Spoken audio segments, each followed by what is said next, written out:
This is not a tax, but a solution that is going to enable it to track taxpayers.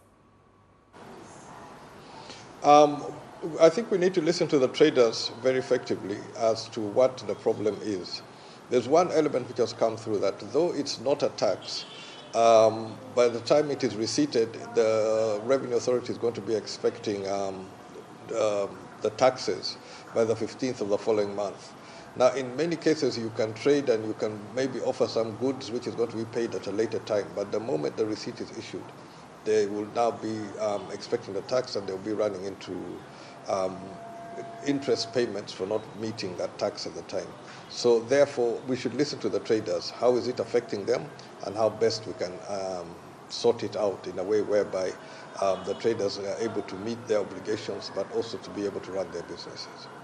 Do you think the traders' grievances can actually be solved? Because what they seem to be seeking for right now is a meeting with the president. Do you think that will be a final solution?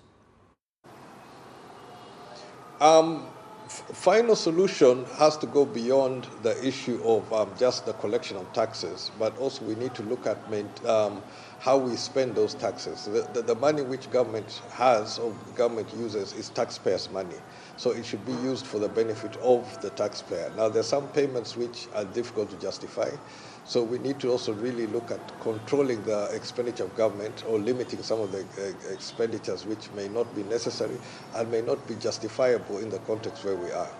A lot of the businesses are still coming out of the COVID era, so we need to be very conscious of what we're doing, but we also need to focus on the overall good. So government must also reduce on some excessive expenditures which may not be necessarily beneficial, and listen to those, because there seems to be a very narrow base on which we are depending on collecting taxes, and the amount of resources required keep on increasing every year. So it's a question of give and take, but balancing the overall costs. As well, you seem to not be in agreement with other taxes, including the mobile money tax, over-the-top tax, and as well as, of course, many other taxes. What are your key concerns, and how do we ensure an inclusive, transparent taxation system?